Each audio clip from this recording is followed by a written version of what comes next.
Testing, testing, 1, 2, 3, testing, 1, 2, 3. We are on the air. This is Thesis. 3, 2, 1, we are on the air. This is Thesis. Everything is everything. I am your host, Jay Marie. How's it going out there, folks? Hope you're doing well. Thank you for showing up and hanging out with us today. Coming to you live from Zombieland. Yes, sir. Well, I want to thank you guys for checking in on us today.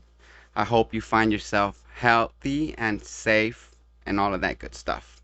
I promised you guys last time we spoke, which was about a week ago, that I'd be back again soon. So I am here because I already had what we were going to talk about, what the lesson was going to be for this episode. So I woke up early today, and I've been studying all morning. I dove in all morning into the subject of what we're going to speak about. I've been spending hours. I spent hours in preparation for this, and I actually took notes. So I have about 4 pages of notes. So we are going to work off of notes today. But because there was a lot of things that I wanted to, I probably won't get too much of it, of course. But I wrote down a lot of things that I wanted to point out. So I dove in today into some. So let's back up a little bit. So, we all know the story of Jesus Christ, right? We've all been told the story. We all know the story somewhat. We kind of are familiar with the story of this person that we call Jesus Christ, right? And the things that he went through, and we know his teachings because his teachings are kind of they've been ingrained fundamentally into our social systems of behavior, right? But so what we want to do is that, so I study religion a lot, and Christian theology was one of my main studies, or is one of my main studies.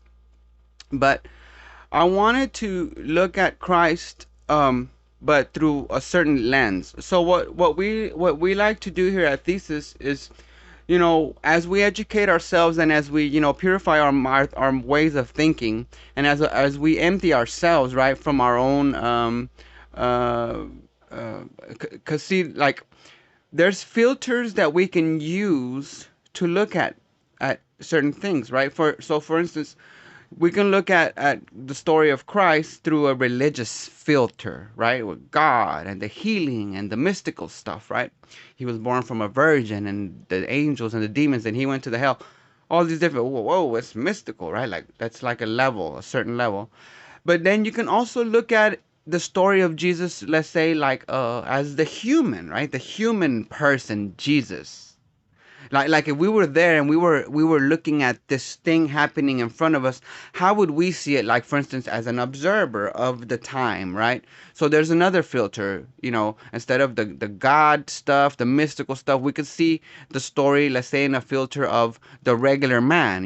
He's pretty wise, and he has crowds and all this stuff, right?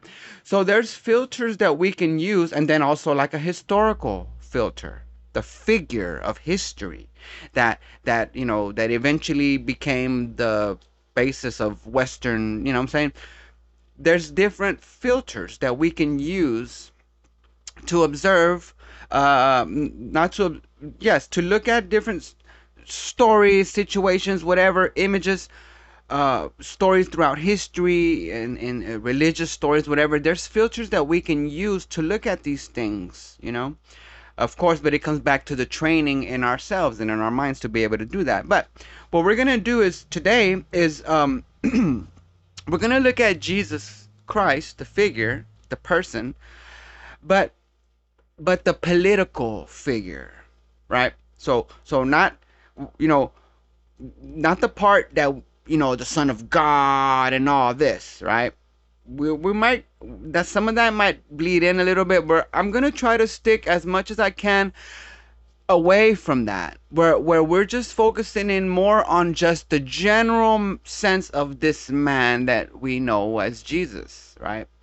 In the political figure, because he has, he had followers, and he was on his way to Jerusalem and like all these things, right? So there's politic involved in this story, politic of the time, right? So we're gonna look at the story of Jesus, not the Son of God and all these things. We're gonna slide that over to the side. But what we're gonna do is we're gonna look at the things around how the social system was, what was the political system around at the time. You know what I'm saying? So those things will give us a little picture of what we want to see. We want to see. So if these things were happening in front of us, how would they look, right? They would look like a philosopher of some sort going around speaking to people or whatever, right? So we're going to examine these things like that, but through that filter, through the filter of, not the politician, because he wasn't a politician. He wasn't trying to be the king or a senator or anything like that. He was more like the philosopher or something like that. You know what I'm saying? So that's the filter that we're going to examine it. The political figure, not the politician, because the politician would want to be king. Hey, I got all this following, so make me king. That's the politician. No, we're not looking at that. We're looking at the political figure. All right, so I love I dove in so much because I wanted to get an aspect. I wanted to get an understanding of the situation in Judea at the time, in the first century, right? Around the time that Jesus was born, what was the situation going on in Jerusalem, in Judea, right? Like populations or whatever, right? Because when we got this story in our head of Jesus, or when we see the movies, desert and, oh, people way over there, and, it's almost like there was nothing popping, but Jerusalem at that time in the first century, around the time of Jesus, had over 500,000 people in Jerusalem. They estimate around 600,000 population in Jerusalem at the time. And the total estimated population of Judea, the entire region, is somewhere between 5 and 6 million people in the area. So it wasn't like oh, little towns in the desert. Sure, there was space in between towns and stuff like that, but the imagery that we get in the movies, it's almost kind of like, oh man, they're in the desert all the time and all this, right? But no, there was industry, there was markets, there was all these things going on. So we need to get that imagery in our mind, that things were normal. I mean, as far as society, there was a lot of people in Jerusalem. And when we think of Jerusalem, let's think of it like the center of governance in their, cause see, here we go. So we got to jump into the historical part. So let's back up a little bit. So Rome used to be a republic right up until around the time of Jesus. So right after Jesus was born, is when the Roman Republic collapsed and became an empire with the emperor and all that, and they became more strict, and they became so when the Roman Republic fell, because it was a republic, they had senators. People voted for senators that they would send, as to represent each different state and different regions and stuff like that. But as time went on, these senators became more greedy and they got more powerful, and they were just looking out for themselves. And the story of those type of things is when representatives and government get greedy, and they so they lost their way, the senators, basically.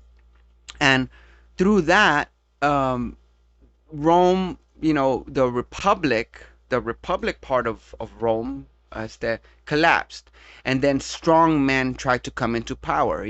So we're not going to go too much into what happened in Rome, but that was happening right around the time of Jesus. So when Jesus was born, the Jews had their little, their little land, and it wasn't an empire or anything. They had their own little kingdom. Herod, King Herod, the one that wanted to kill all the babies or whatever, right? Remember in the story, they wanted to kill the babies or whatever, so he bounced to Egypt.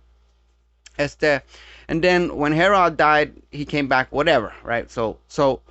But then historically, around 10 or 15 Common Era, after the birth of Christ, right? If we want to mix these kind of things together, that's when Rome became started becoming an imperial power. So they actually came to the Jews, just kind of marched in and said, "Hey, you guys now pay taxes to Rome." So the new Rome, the emperor, because the previous Republic of Rome, the Jewish state paid taxes to Rome. I looked that up. I didn't get too much into it, but they did voluntarily pay taxes to the Roman Republic. So maybe in some sense, I couldn't find it that they were directly in the Roman Republic, but I did find that they voluntarily paid taxes to the Republic, right? But when it became an empire, they came in and said, now you are paying, there is no voluntary no more. Now you are paying taxes to the emperor, right? So that was right around 15 Common Era. So Jesus Christ was a 15-year-old or whatever, right? So we're gonna mix all these things, right? So that at that point, the Roman Republic collapsed and became an empire, right? Because of the senators and the behavior of the senators. Now, the Jewish state have their own state. They had their king and stuff. But when Rome, when Rome became the empire and kind of came and forced them to, pay more taxes and all these things, obey by Roman law. Now, there was a deal they had. They let them have their system of worship and their little system of governance. It's almost like a state, right? So let's use our minds and let's use what we know about society today, right? So we have the federal government and then we have the state governments, right? So the state governments can make certain laws and stuff as long as they abide by the federal government's main laws, right?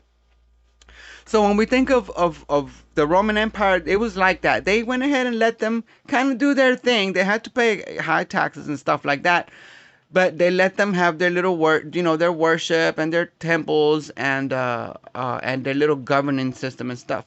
Now, another thing I wanted to touch on too, while we're early in on this, is when we think of priests.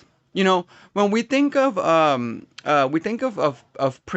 like in the Bible, right? They talk about the Pharisees or the teachers of the law. Those were the people that were like against this person that we know as the Christ, right? So the Pharisees were, let's think. Okay, so it was a state. Pharisees were kind of the leaders, of the communities. Pharisees were like kind of leaders of community. I don't know, I don't know, something in regions, right? So because people would bring their problems to the temple, to the Pharisees, right? To the teachers of the law, whoever these people are. Teachers of the law, that sounds like professors, that sounds like, I don't know, not necessarily senators, but some sort of representative, especially the Pharisees, right? And then they had priests and all these things, right? So we need to be able to associate these things like the priest as representatives, the temple as the center of governance, right? City hall, something like that, or state capital, where the laws are made, right? Because at the temple, that's where people would bring their offering. Now, offerings, right, in the Jewish traditions is like a tax. It's a 10% tax to the Jewish people, right, that they bring to the temple. Now, let's go back to what we were just talking about. The temple, the center of government, right, in the city, this temple, you need to bring your 10% tax and bring it here to the temple, right? That's where laws are made. That's where problems, people get judged and all these different things, right? So when we think of the temple, when we think of, offerings and all these things, think taxes, think city hall, or where laws are made, where the representatives go. Those type of things, right? All right, so being able to associate those things then gives us a little more ability to look at this in the political realm, right? Jesus, the political figure, because we're looking at, you know, the temple, the laws of the time, then Rome, what happened to Rome? It had just collapsed. The Republic had just collapsed, become an empire. And then they come and forced everything up. So along comes this man. So I dove into to several books. Mainly Matthew. I've been listening to it several times during the week, and again yesterday. Today I was listening to John, but also some other books. There's a book. It's called The Acts of Pilate. Is one of the names, but it's called The Gospel of Nicodemus. It's actually an apocryphal book, so it's not in the Bible, but it's out there. It just wasn't included in the Christian Bible. And in the Acts of Pilate, you get a you get this story, but through the eyes of Pilate, like, what he heard about this person, what people told him, what the Jewish, you know people, what the Jewish leaders brought to him as evidence, or those type of things through his point of view. Like, so those of you out there who thirst for different types of knowledge, you might be thinking something like, man, I wish there was other stuff. Like, I want to know more about Jesus, because there's only certain books in the Bible that talk about Jesus. There's like 4 books, that have his words directly. And then of course other times are quoted, and there's a few prophecies and this and that. But so if you have the desire to see more, learn more about it, then there's other books out there, Nicodemus. But that's through the point of view of Pilate, you know. So that's if you want to see something like that. But it is so insightful, because you get a little bit more of what was going on out there. The fervor of the people. These people, like, they wanted to kill this man. All right, so I listened to Nicodemus. I listened to Matthew several times. I've listened to the there's other apocryphal books, but that those so the main two books that we basically are gonna be getting from is the book of Matthew. Not directly, neither, because I'm not gonna quote chapter and scripture. No. Just things, right, that were said in the books, right? That's the and the Gospel of Nicodemus, which is the point of view of Pilate, right? So we only have, very limited very limited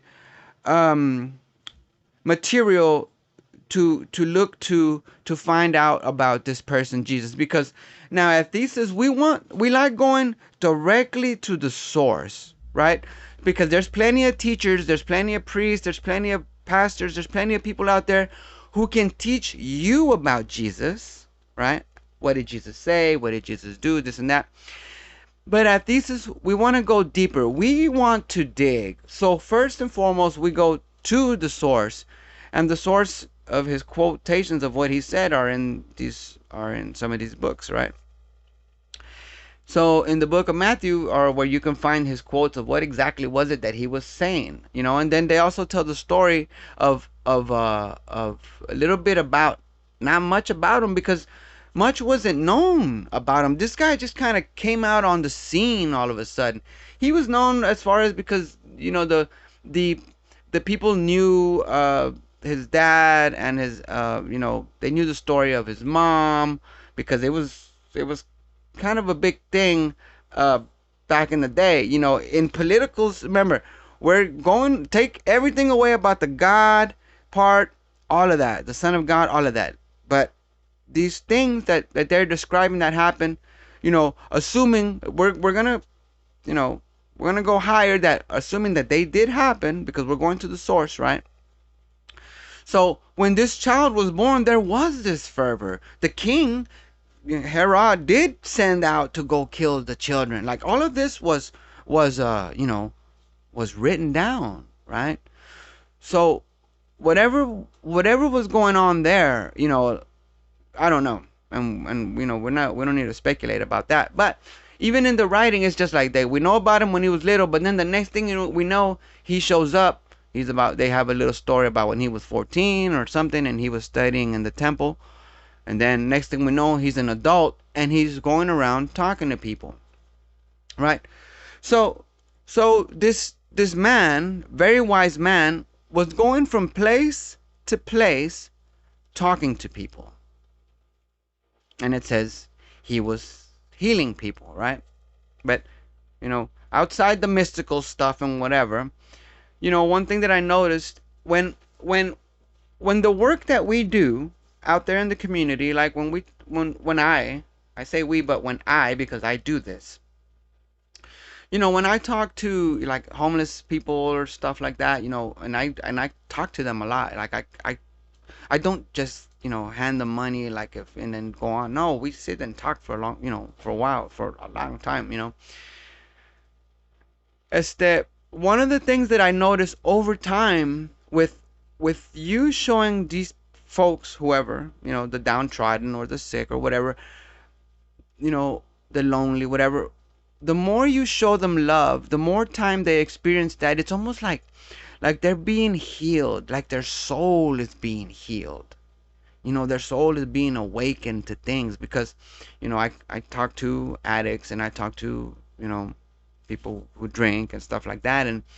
And over time you can see that there is like a healing, but, you know, you have to, it has to be done with love, not with any intention of you know, because there's nothing they can give you back, and you're not doing this for fame and fortune or so somebody can see you or record yourself or whatever. No, when you give out of love and you talk and you communicate with these people because you want to love them, you want to show them love and talk to them about good things, you see healing in their hearts, you see healing in their souls, you know so I can see this wise man going around the different towns in the area, talking to the downtrodden, talking to the homeless people, the sick, you know, the prostitutes and the people the outcasts of society, because people had their stuff in order, a lot of them, they had to, but then there was these outcasts.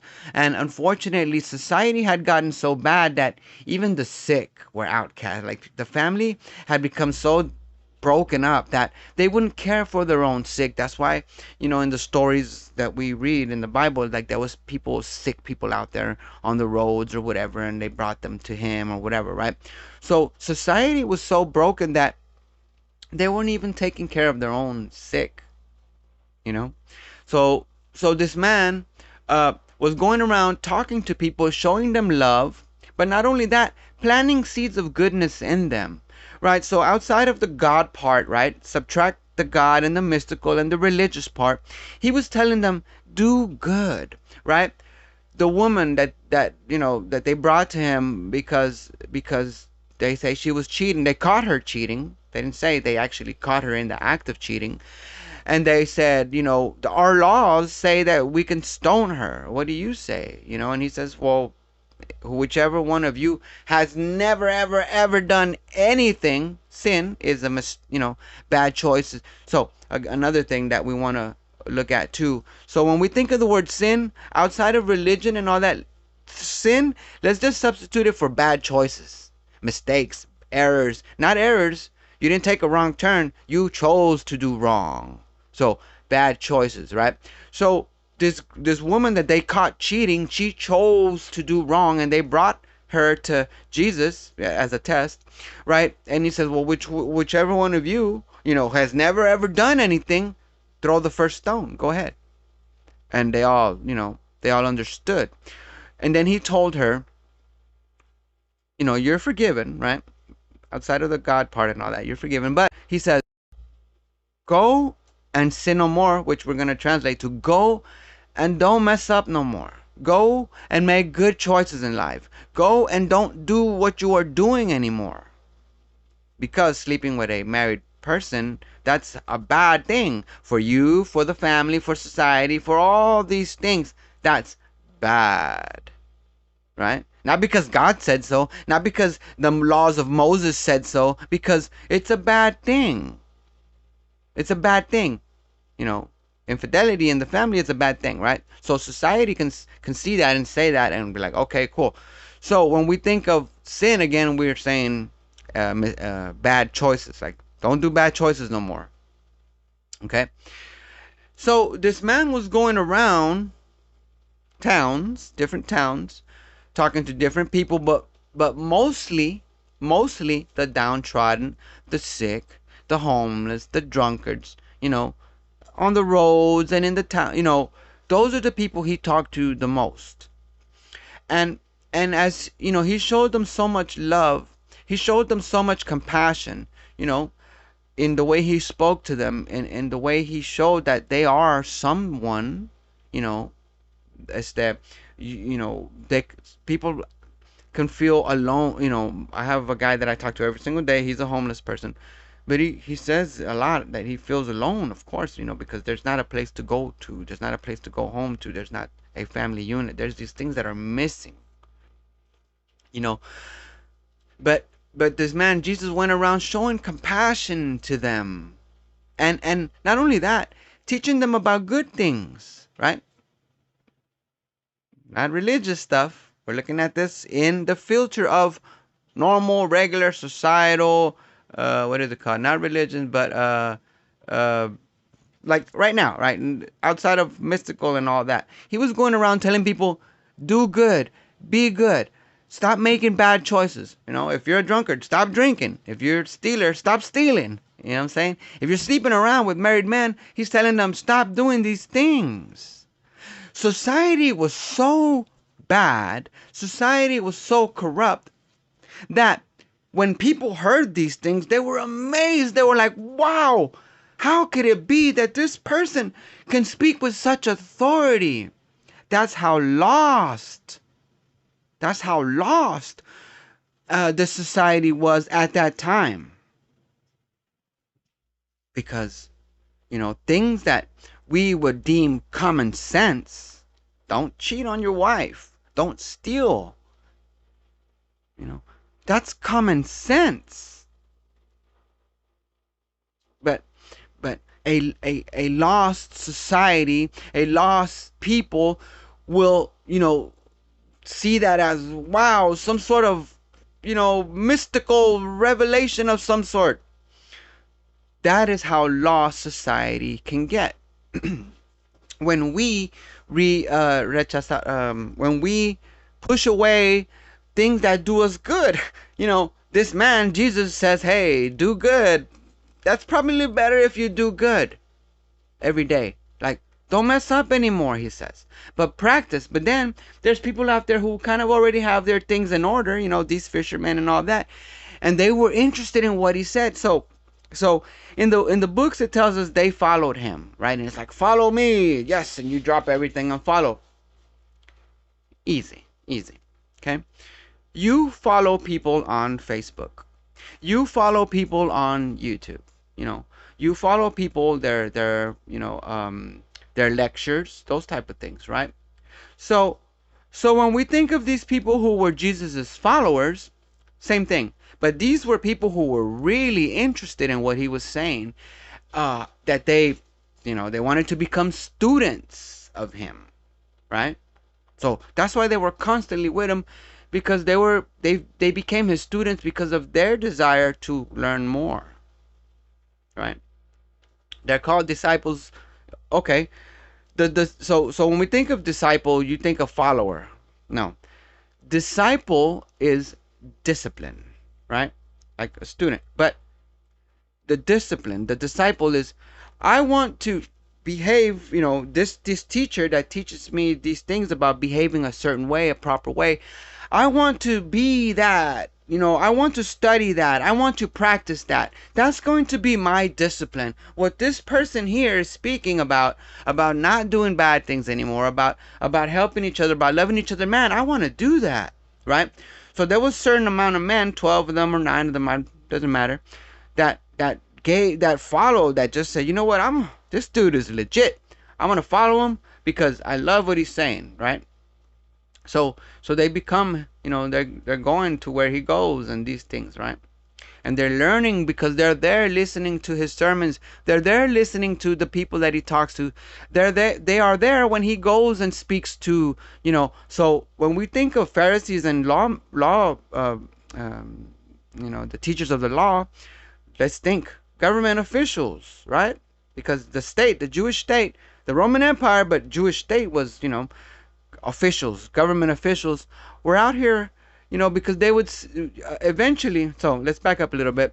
So Jesus was going around towns talking to people, right? People were starting to talk about him. Man, did you hear about this guy? You should hear his words. Like, man, his words are so amazing. Like when he makes you feel like, when he inspires you. People were saying to each other, there's this man going around town. There was no internet, no nothing. So, whoa, where is he? Man, I don't know. Last time he was over in that town, right? So people had to, once more and more people started hearing about this man going around town, telling healing people, right? But like what we described earlier, going around town, gathering, the crowds became bigger and bigger as more people began to hear what his message was. His message of, hey, fix yourself. Yeah, you might be on you're a drunkard or whatever. Fix yourself. Stop being a drunkard. Now, he would resort back to the laws of Moses, let's say, like gluttony, right? So being a drunkard is because you drink too much. The too much, you don't get your fill. That's the sin. That's the bad part, is the gluttony. You can't get your fill. So, hey, figure it out. Find out a way to get your fill. The gluttony part, right? So fix yourself. The prostitutes, hey, stop selling your body. Fix yourself, right? The sinners, the crooks or whatever, fix yourself. Stop stealing from each other.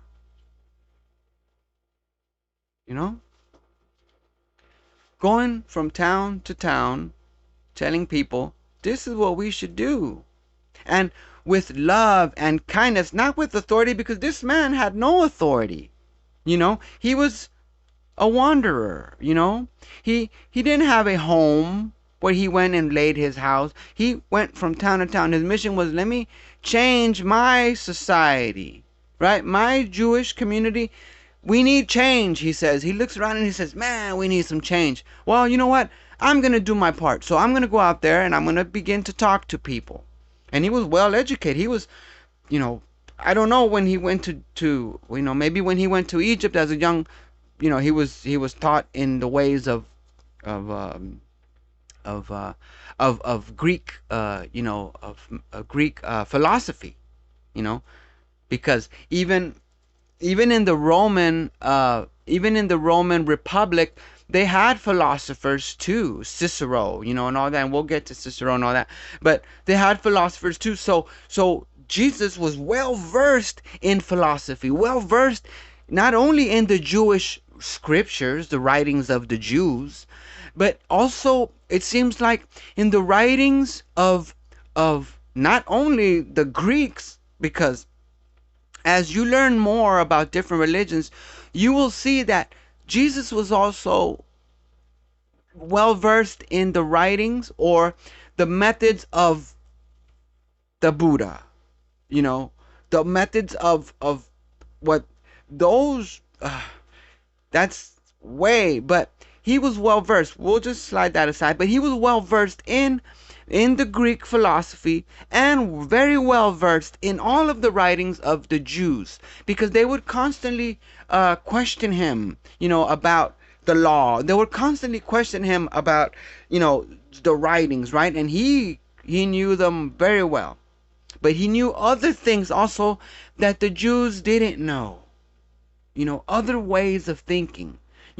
I can safely assume that he knew the teachings of the Buddha. Somehow, some way, was taught the teachings of the Buddha. Not only that, some of the other teachings of the dang it, man, it's because look, there's other books too that aren't about Christ, but when you read them, you will say, "What?" You will say, "My goodness, this is exactly what Christ was talking about." Right? There's the Upanishads. The Upanishads. If you were to read the Upanishads, you were to say, "Oh my God, is that Jesus speaking?" But see, we think a little bit different, right? So, when you see what this man was bringing to this society that was broken, he was bringing more than what they already had. He was challenging authority. Not yet, but he was going to challenge authority. But he was bringing this new knowledge, this new way of thinking, this new way of behavior to the Jews, to these people, who already had their ways of worship, who already had their ways of offerings and what you can do, on the Sabbath. You can't work. That's an administrative law. You can't work on the Sabbath means, the law, right? The governor, right, of the state of the Jews says, hey, nobody can do anything on the Sabbath. You can't plow your fields. You can't even like in nowadays people you can't even turn on the light switch. Those type. You're not supposed to you get off your cell phones. But take that way back. So there was nothing. You couldn't do nothing on the Sabbath, right? Other than what was allowed. I don't know, food, whatever. But work wise, nada. Right? So that was an administrative law from the Jews. You can't work on Saturday. Like, what? Why? Because we say so. Okay. Because God says so. No, because the administrative power said so. Right? And through their interpretation. Right?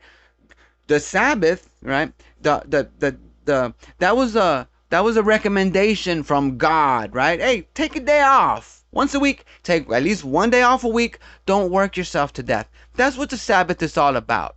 Not forcefully, like the administration had done at that time, because they were punishing people. If you got caught doing something on the Sabbath, somebody told on you, you get punished, right?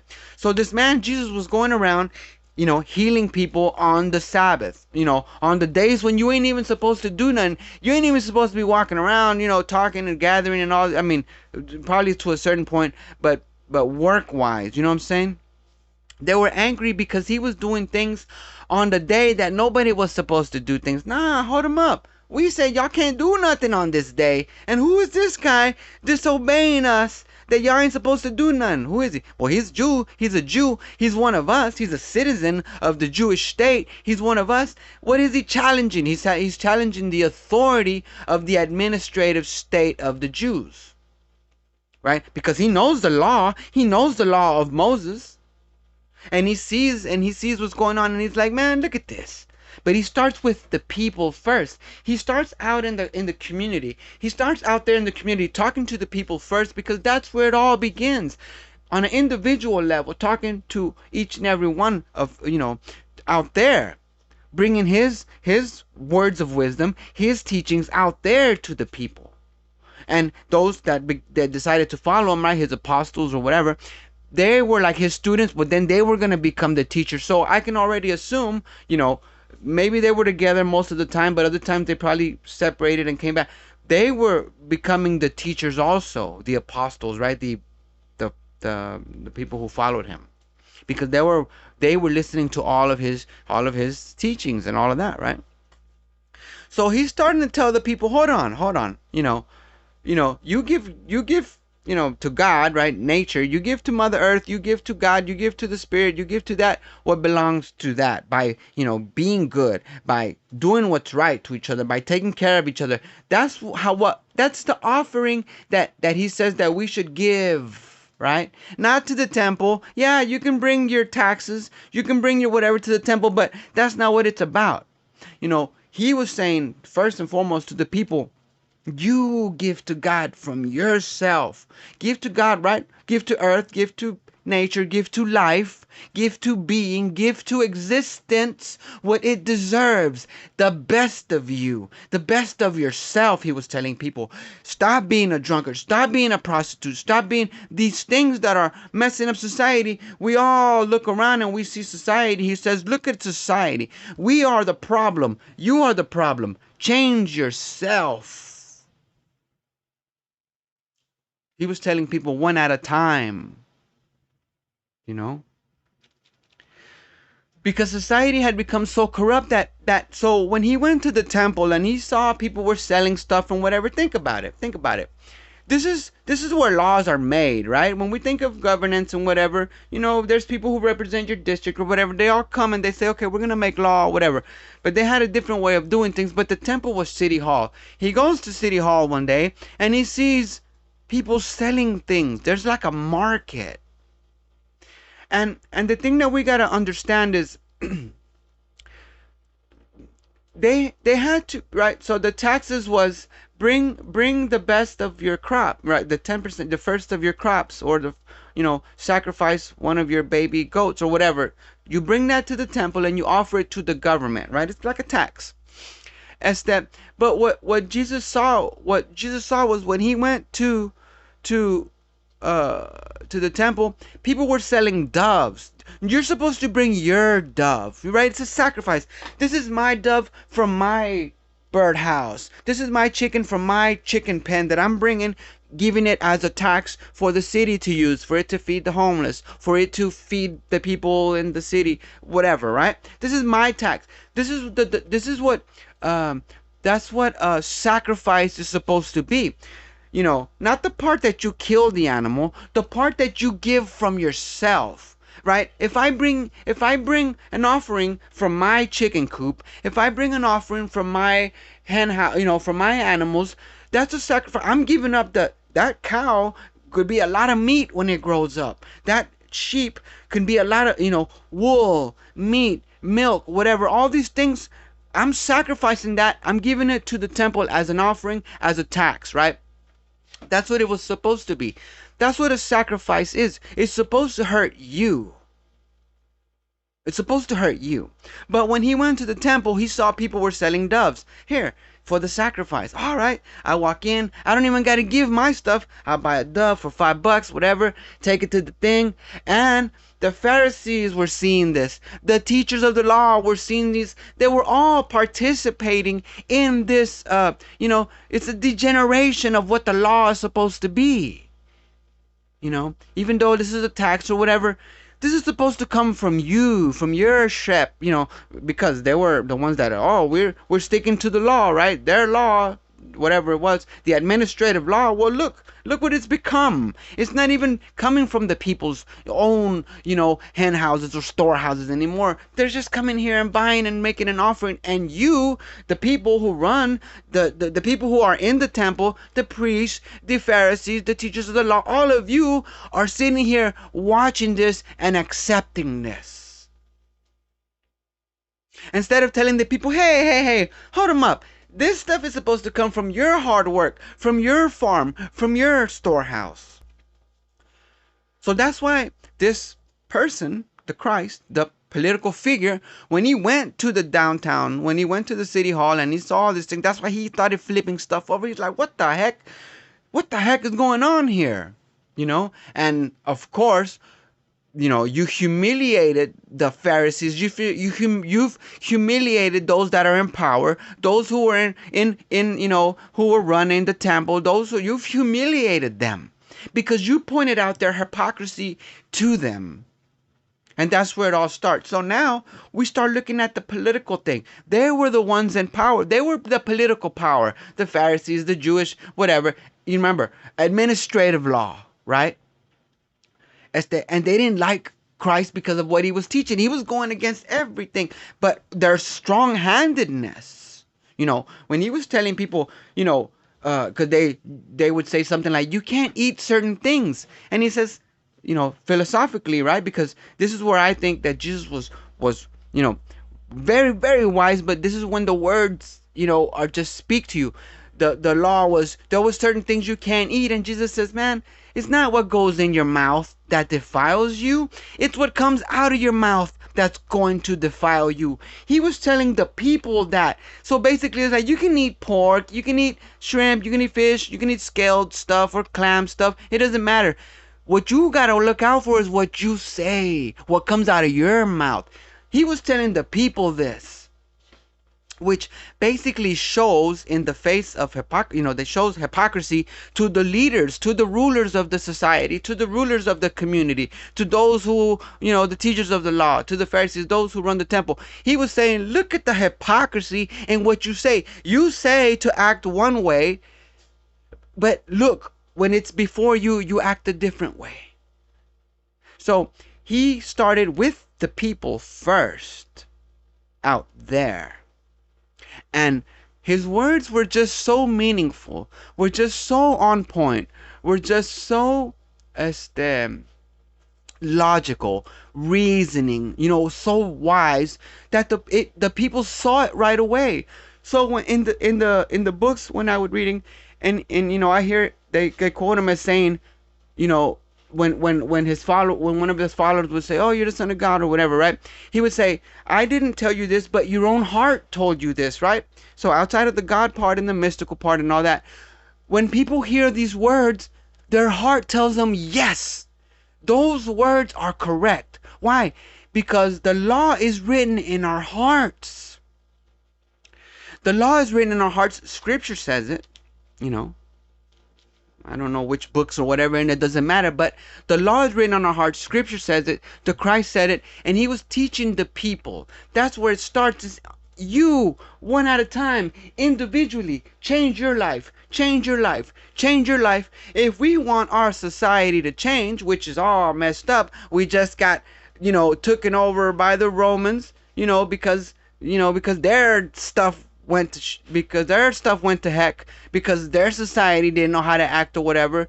Now look at our society. He's saying, look, how are we going to change this? He's telling people, how are we supposed to change this? How? By you changing first and foremost, one at a time. So the government didn't like that about what he was doing, what he was saying. So they went to the federal government, right? They went to the Roman Empire and said, look at this man. He blasphemes and he does stuff on Sunday. He's disobeying our laws. And Pilate says, man, that's your laws. What do I got to do with this? Y'all handled that up. He ain't breaking none of our laws by healing people on Sabbath. He ain't breaking none of our laws by doing the things that he's doing, by calling himself son of God or whatever. That ain't none of our problem, he tells them. But they kept on and the fervor kept up because these crowds were getting bigger and bigger and bigger.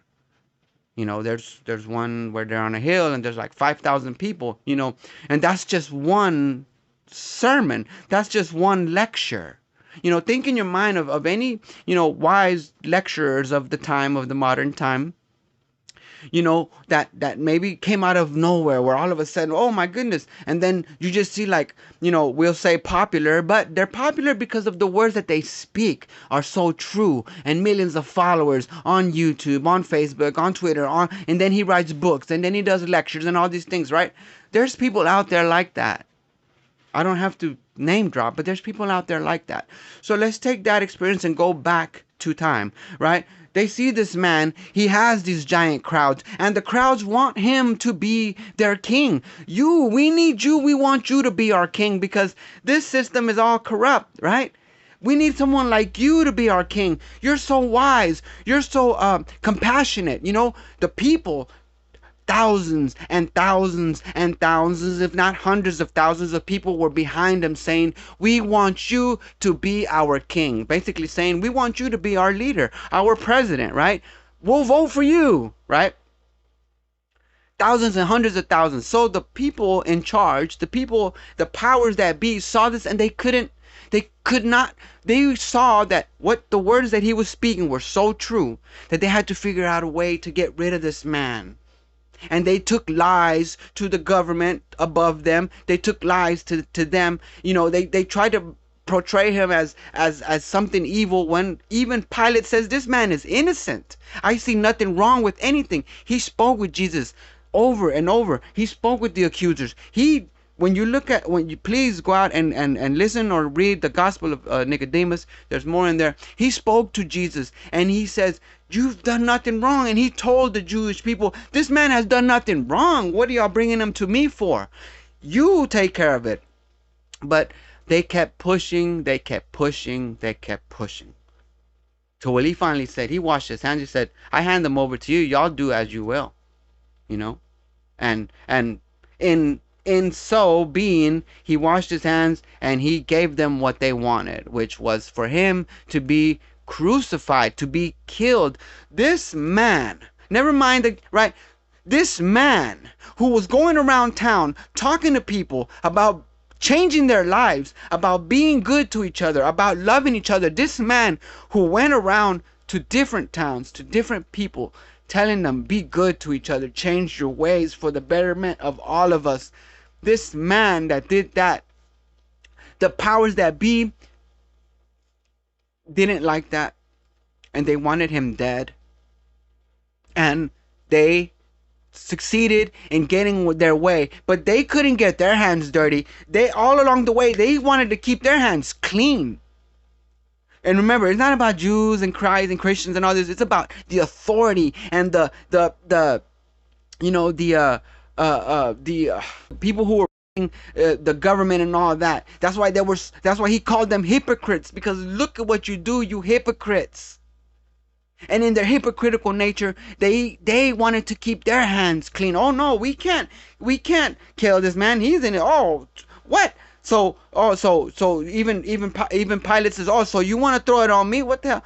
That's why it was so messed up. It was so messed up because society is all messed up. You know, Pilate did his best, but the fervor and the people and everybody just kept pushing and pushing and pushing, and he gave in. And they killed him. A man who wanted to change his society, his neighborhood, his tribe, his city, his state. He saw how bad it had become, and he wanted to change it, and he understood that because we're corrupt, people get corrupted, and our leaders get corrupted, and he understood that we're all going to represent each other. We know we're going to lead each other. So among us, our leaders, you know, the elect or whatever, you have to be a good person. Your heart has to be pure. Your mind has to be pure. You have to be right with yourself. You have to be right with nature, right? With God. You have to be right with the laws. You know what I'm saying? This is the type of people that he knew that we needed in society to lead us. Moral people, good, prudent, guided, you know, wisdom, all these things. Those are the folks who need to lead us in society. Because the church, the ecclesia, is democracy. Look it up. The ecclesia was where people would come and vote for laws in the Greek states. And Jesus says, I will build my ecclesia on this rock, on this foundation of how to treat each other. I will build my governing system through you, through each and every one of you, by changing yourself. When you change yourself, society will change.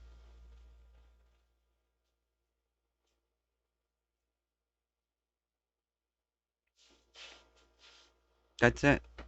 That's it. Thank you, Father. All right. Well, oh my God. Oh my God. Thank you, Father. Oh my God. Thank you so much. That was really great. I hope you enjoyed it. I really did. Like, I didn't even look at my notes one freaking time, but it's okay because I wrote them down, which means it was all in my head.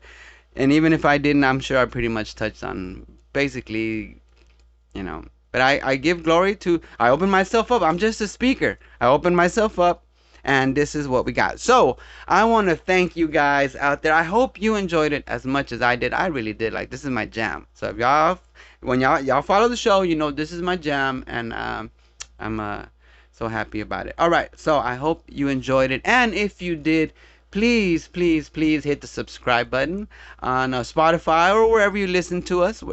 If you listen to us on Spotify, great. Give us a 4-star, 5-star rating, whatever. Give us a rating. It helps the algorithms. And also, if you are not yet subscribed to us on YouTube, please, I would ask that you go over to our YouTube page and subscribe there so you won't miss out on any of our video content, because I got a lot going on over there. So when I'm not on the audio side, you definitely want to be with us on the video side. Also, go follow us on Facebook. The links will be in the description on our YouTube, on our podcast, everywhere. So we want you to follow us there too, because we got a lot of shareable content on there also.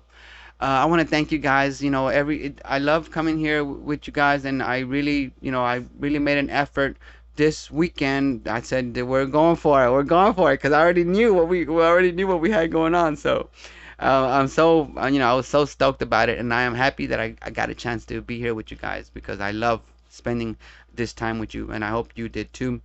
So in the meantime, you guys, I want you to please keep yourself safe. Oh, and if you're new to the show and you like, subscribe and all that, but also tell your friends, hey, I found this badass podcast, you know what I'm saying? Tell your friends, share, all that good stuff. All right. In the meantime, I want you guys to stay safe out there. I want you to stay healthy, and stay on this road that we are on. We're all on this path together. By becoming better citizens, our society will change, but it starts each and every one of us individually making changes in ourselves, but not only that, in our community, helping out as much as we can, and doing the best we can. All right, guys. That's it. I love you. Stay safe. I will catch you guys soon. Peace out, folks. This is Thesis.